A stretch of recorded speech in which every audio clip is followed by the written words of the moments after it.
Le Dieu de Jacob. Dis avec moi le Dieu de Jacob. Alors Dieu s'est révélé comme le Dieu d'Abraham, d'Isaac et de Jacob. Je vous ai dit que c'est la première fois que Dieu se révèle au travers des Écritures, en tout cas à partir de Exode, comme le Dieu d'Abraham, d'Isaac et de Jacob. Donc Dieu se donne un attribut qui est associé à 3 personnalités. Abraham, Isaac et Jacob. Chacune de ces personnalités était dans un contexte et dans un cas assez prédéfini. Je vous ai dit que quand Dieu se révèle à une personne, il ne se révèle pas par rapport à ce qui est d'abord. Dieu se révèle par rapport à ce que la personne peut comprendre de lui. Donc Dieu se révèle au niveau de la compréhension de la personne. Dieu se révèle à un individu en fonction des circonstances dans lesquelles la personne se trouve. Dieu ne se révèle pas au hasard. Il tient compte de la circonstance dans laquelle la personne se trouve. Troisièmement, quand Dieu se révèle à une personne, c'est en fonction de la destinée qu'il lui a donnée. Donc quand Dieu se révèle, il tient compte d'abord de qui est la personne, son environnement, ses circonstances et la destinée de la personne. Alors on peut donc définir qu'au travers de ces 3 révélations, Abraham, Isaac et Jacob, Dieu nous a donné l'ensemble des types de révélations qu'il peut utiliser pour aborder un homme. Abraham, c'était un vieillard de 75 ans qui était en état, à qui Dieu a parlé. Isaac, c'était un jeune homme qui a grandi sous le couvercle de son père. Jacob, c'était un chercheur, presque un fugitif, qui avait reçu une bénédiction, mais qui ne vivait pas cette bénédiction. A contrario, Dieu l'avait béni, mais il était comme maudit pendant 20 ans. Amen. Jusqu'au jour où Dieu change son nom, mais avant de changer son nom, Dieu lui a permis de rentrer dans sa richesse potentielle. Et après, Dieu change son nom et il est totalement transformé. Alors, qui est le Dieu de Jacob? Notre premier point ce matin, le Dieu de Jacob, c'est le Dieu qui déteste les mauvaises fréquentations. Le Dieu qui se préoccupe de ceux que tu fréquentes. Le Dieu qui se préoccupe de ceux qui t'entourent. Le Dieu qui se préoccupe de ceux qui sont autour de toi. Le Dieu qui se préoccupe de tes amis, de tes connaissances et de tes collègues. Le Dieu qui tient compte dans lui, sa relation avec toi, des personnes qui t'entourent. Parce que ce qu'un homme devient, il est prouvé scientifiquement que ce que tu deviens dans l'écart de 10 à 30 ans est défini par les 5 personnes qui t'entourent et qui sont les plus proches de toi. Premièrement, ta femme ou ton mari, et après les 4 personnes que tu fréquentes le plus. Tu ne peux pas devenir mieux que ceux que tu fréquentes. Tu ne peux pas penser plus que ceux que tu fréquentes. Tu ne peux pas accomplir plus que ceux que tu fréquentes. Ce que tu fréquentes détermine déjà ta barrière financière. Si tu marches avec des gens qui dans leur esprit pensent aux millions, tu ne deviendras pas milliardaire. Si tu penses à des gens qui ne pensent que pauvreté, tu ne deviendras jamais riche. Si tu penses à des gens qui pensent évasion, risque, tu seras toujours dans l'échec. Donc ce que tu deviens entre 10 et 30 ans est défini par les personnes qui t'entourent. Et si donc personne ne t'entoure, tu deviendras personne. Or, tu as besoin de fréquentation. C'est pour cela que les disciples de Jésus sont devenus des apôtres. Parce qu'ils ont marché avec quelqu'un qui avait la trempe d'un seigneur, un prophète. Donc quand Jésus est mort, qu'il est parti, l'autorité qu'ils avaient et la manière dont ils exprimaient le ministère, c'était tout simplement la description de ce qui les avait influencés depuis 3 ans ici. Et vous savez, Dieu ne donne pas et ne permet pas de bénédictions dans la vie d'une personne qui est mal entourée. Parce que quand vous êtes mal entouré, soit vous allez détruire la bénédiction, soit ces personnes vont vous influencer très mal et la bénédiction finira par ne pas se manifester. Et comme Dieu c'est un Dieu de pérennité, quand il te regarde, ce n'est pas toi seul il voit. Il voit tout au travers de qui il veut passer par toi pour bénir. Donc s'il voit que tes relations peuvent être un obstacle, il peut se priver de te bénir. Ce que je suis en train de te dire, c'est quoi? C'est que Ésaü a été rejeté par Dieu à cause de ses femmes.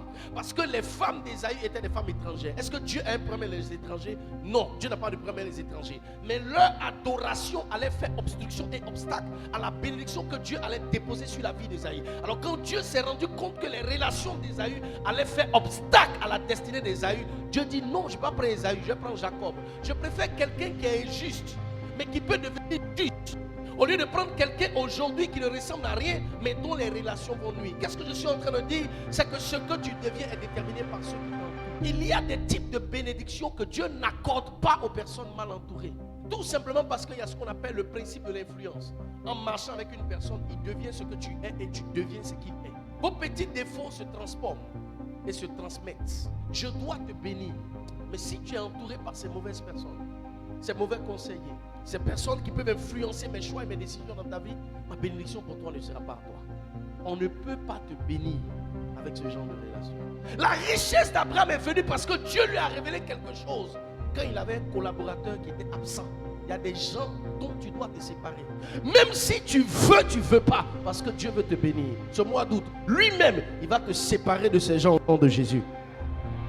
Les fréquentations peuvent te faire manquer une bénédiction. Les fréquentations peuvent faire en sorte que Dieu va ralentir certaines choses dans ta vie. Tes fréquentations vont faire en sorte à un moment que Dieu ne va pas être favorable pour toi. Tu vas te poser des questions. Ce n'est pas parce que ces personnes sont mauvaises. C'est peut-être parce que ces personnes ne correspondent pas à ta destinée. Ils peuvent être mauvaises, ces personnes.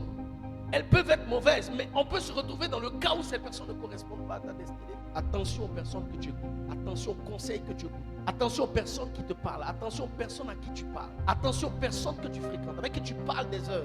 Tu ne deviendras pas mieux que ce que ces personnes sont. Le Dieu de Jacob, c'est le Dieu qui bénit la générosité. Le Dieu qui bénit les gens généreux, bénit les gens courtois, bénit les gens smart. La générosité, c'est un fruit de l'esprit. La générosité, c'est une manifestation de la compassion. Quand un homme a de la compassion dans son cœur, il est généreux. Ceux qui sont généreux vont loin. Ceux qui sont généreux ont la chance. Je dis la chance, mais sinon la grâce. Quand quelqu'un est assez généreux, Dieu trouve toujours le moyen de l'aider et de le faire sortir de ses épreuves et de ses challenges. Ce que j'appelle la générosité, c'est aider quelqu'un qui est à côté de vous. Ce que j'appelle la générosité, c'est couvrir quelqu'un qui est nu. Donner à manger à quelqu'un qui a faim. Donner un toit à quelqu'un qui n'a pas une maison. Lancer un coup de fil pour rendre un service à quelqu'un. Tant que vous pouvez rendre service aux gens, rendez service aux gens. Quand vous voulez rendre service à une personne, soyez préparés à l'ingratitude. Mais que l'ingratitude n'empêche pas la générosité. Si l'ingratitude empêche votre générosité de se perpétuer, c'est que votre générosité ne vient pas de Dieu. La preuve que votre générosité est de Dieu, c'est que malgré qu'il y a des ingratitudes, malgré qu'il y a des gens qui ne reconnaissent pas, malgré qu'il y a des personnes qui ne vous disent pas merci, vous continuez d'être généreux. Vous n'êtes pas généreux simplement pour eux. Vous êtes généreux à cause de Dieu. Vous êtes généreux parce que c'est un critère de votre caractère. Vous êtes généreux parce que c'est un plaisir de voir quelqu'un sourire. Donner le sourire à quelqu'un doit être pour vous une chose naturelle. Alors vous n'arrêtez pas, vous continuez de le faire. Vous le faites parce que c'est une chose qui va un jour ajouter à votre vie certaines dimensions de bénédiction. Alors un père, même pour bénir son fils, dit à son fils, va me préparer une nourriture que j'aime, viens me donner que je sois rassasié afin que mon âme te bénisse. Même un père, pour bénir son fils, a besoin de l'expression de la générosité de son fils. À plus forte raison Dieu. Un homme qui n'est pas généreux ne peut pas accueillir la bénédiction de Dieu sur sa vie. Parce que Dieu ne bénit pas un homme seulement pour lui. Dieu le bénit pour d'autres personnes. Dieu a dit à Abraham, je te bénirai et je ferai de toi une source de bénédiction. Le but de la bénédiction de la vie d'une personne, c'est l'expression du partage. Si Dieu te donne quelque chose, c'est pour que d'autres personnes soient bénies. Mais déjà avec ce que tu as, tu n'es pas généreux. Déjà avec ce que tu as, tu es fermé. Déjà avec ce que tu as, ta main n'est pas facile. Ta main est dure. Tu as du mal à rendre des services aux gens. Tu peux demander service aux gens, mais toi à ton tour, tu ne rends pas de service. Tu dois changer cette qualité. Jésus dit, j'avais faim et vous ne m'avez pas donné à manger. J'étais nu et personne ne m'a habillé. J'étais en prison, personne ne m'a rendu visite. Il faut que dans l'église, cet amour généreux, la volonté d'aider les autres, la volonté de soutenir les autres puisse renaître dans le cœur de chaque personne. Il faut être un peu gentil avec ta servante. Il faut être un peu gentil avec ton neveu. Il faut être un peu gentil avec tes frères. Il faut être un peu gentil avec tes collègues. Parce que c'est la preuve que Dieu est dans ton cœur. C'est la preuve que l'Esprit de Dieu est avec toi. C'est même la preuve que l'amour de Dieu est dans ton cœur. Il dit, celui qui n'a pas l'amour n'a pas connu Dieu. Car celui qui connaît Dieu a de l'amour dans son cœur. C'est une expression de la vertu spirituelle. Le Dieu de Jacob, c'est le Dieu qui veut que tu penses à toi. C'est un Dieu d'équilibre. Tu dois penser aux autres, mais tu dois aussi penser à toi. Parents, je sais que vous êtes préparés à tout pour vos enfants, mais pensez un peu à vous. Regarde, on m'a dit, pense un peu à toi. Et profite de ce que Dieu t'a donné. Les petits 100 000 tu gagnes là, va t'asseoir dans un coin de toi sur. Regarde, prends une vue sur la lagune ou la mer. Mange, bois bien. Tu pries pour des gens, c'est bien. Ferme-toi et pense une journée à prier pour toi seul. Le Dieu de Jacob, c'est le Dieu qui vous donne une place qui sera contestée. Alors j'aimerais dire à toute personne qui entend le son de ma voix, préparez-vous à ne pas être aimé, préparez-vous à être détesté, préparez-vous à être combattu. Tout le monde va essayer, ça va marcher, donc toi va marcher, on va trouver quelque chose à dire. Le Dieu qui te donnera une femme avec qui tes parents vont lutter. Dieu qui te donnera un mariage dont les propres parents vont lutter pour ne pas qu'il y ait d'enfants. Le Dieu qui va te donner un travail dont tes collègues vont contester. Le Dieu qui va te donner une promotion que les gens ne vont pas apprécier.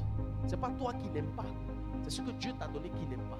Il y a quelque chose sur ta tête qui peut provoquer beaucoup de haine et de jalousie. Donc chaque fois que tu vois de la contestation, ne souffre pas. Ton propre frère ne sera pas prêt à céder à une chose que Dieu a prévue pour toi. À cause de ce que Dieu va te donner, il y a beaucoup de choses que tu risques de traverser. N'aie pas peur. Les combats n'empêchent pas la destinée. N'aie pas peur. Les adversités n'annulent pas le plan de Dieu pour toi. N'aie pas peur. Ce que Dieu a prévu pour toi arrivera certainement malgré la contestation. Parce que quand Dieu veut bénir quelqu'un, il ne demande pas l'avis de tes ennemis. Il ne demande pas la permission de tes adversaires. Je vois quelqu'un avant la fin de cette année, malgré la contestation, que Dieu va bénir au nom de Jésus.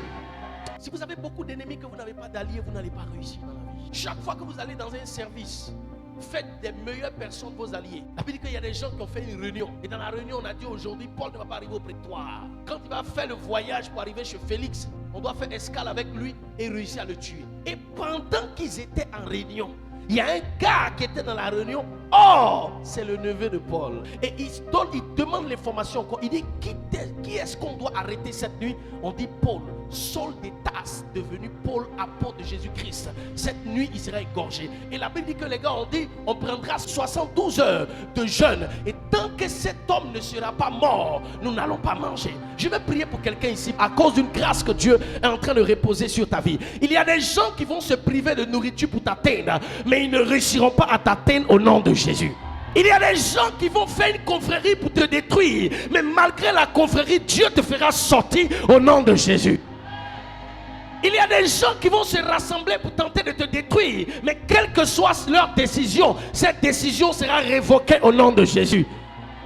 Oh, Dieu avait un plan derrière cela. Il ne savait pas que pendant qu'ils étaient en train de se réunir pour lui faire du mal dans le monde spirituel et dans le monde invisible, Dieu avait le plan de le délivrer. Alors pour cette réunion en particulier, Dieu a fait en sorte que Paul puisse avoir son allié dans cette réunion stratégique. Et je vais prier pour quelqu'un, que Dieu te donne des alliés, des gens qui vont t'aider à esquiver le malheur, des gens qui vont t'aider à être délivré du mal, des gens qui vont t'aider à sauter le danger, des gens qui vont te permettre d'éviter le malheur.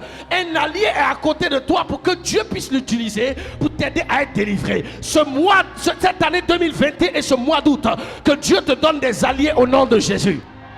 Beaucoup de personnes qui ne t'aiment pas, il y a encore des gens qui t'aiment. Dans un service où tout le monde se bat contre toi, il y a encore quelques personnes qui t'aiment. Le Dieu de Jacob, c'est le Dieu des bonnes séparations.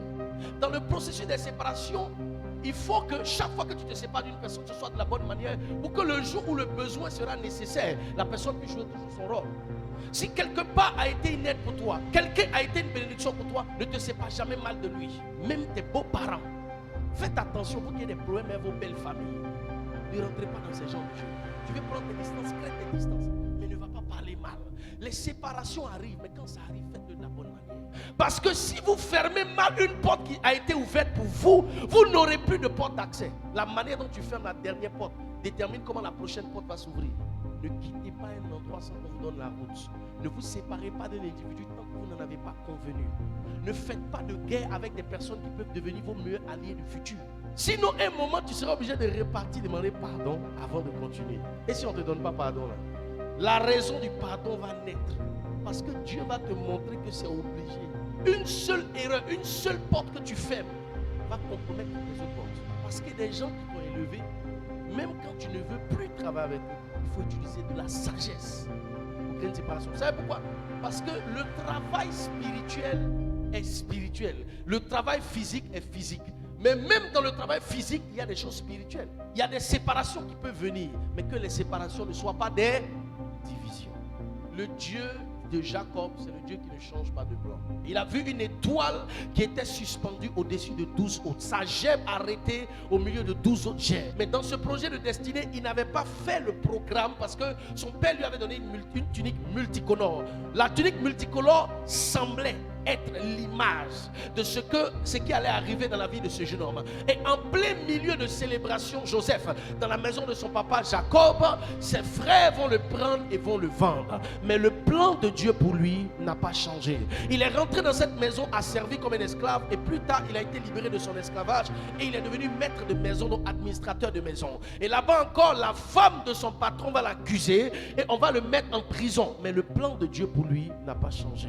Il était en prison pendant de longues années et on ne l'a pas jugé, mais le plan de Dieu pour lui n'a pas changé. Et c'est quelques années après sa prison, quand il sort et qu'il devient gouverneur, qu'on se rend compte que le plan de Dieu ne change pas malgré les circonstances. Ce que je suis en train de dire, c'est que tu peux avoir une grande destinée dans ta vie avec beaucoup de problèmes. Et ces problèmes vont te permettre de te poser cette question. Mais est-ce qu'un jour ce problème va changer? Est-ce que cette situation va devenir meilleure? Est-ce qu'un jour je vais rencontrer quelqu'un qui va m'aimer, avec qui je vais me marier? Est-ce qu'un jour mes financements vont prospérer? Est-ce qu'un jour je vais avancer? J'aimerais te dire que le plan de Dieu ne change pas. Jacob était dans la maison de son père comme un prince. Et finalement, Jacob est devenu fugitif dans la maison d'un monsieur. Il a travaillé 7 ans pour une femme. Il a travaillé encore 7 ans pour une deuxième femme. Ils ont chargé son salaire 7 fois en 7 années. Ça fait 21 années de sa vie en train d'être manipulé. Mais le plan de Dieu pour lui n'a pas changé. Le plan de Dieu est le même. Tu peux arriver à un certain point de ta vie où tu seras accusé, mais le plan de Dieu pour toi ne changera pas. Tu peux arriver à une phase où tu vas tout perdre, mais le plan de Dieu pour toi ne changera pas. Tu vas arriver à une certaine phase où tu auras beaucoup de combats, mais le plan de Dieu pour toi reste toujours le même. Tu vas avoir beaucoup de difficultés, d'épreuves. Ça peut arriver jusqu'à la prison, mais le plan de Dieu pour toi ne change pas. Je veux dire à quelqu'un ce matin, le plan que Dieu t'a annoncé dans une prophétie, c'est ce plan qui va se réaliser. Le problème ne va pas modifier le plan. Les hommes ne vont pas modifier ce plan. Le temps ne va pas modifier ce plan. Les circonstances ne vont pas modifier ce plan. Ce que Dieu t'a dit, ce plan reste le même. Regarde ton voisin, dis-lui, le plan de Dieu reste le même.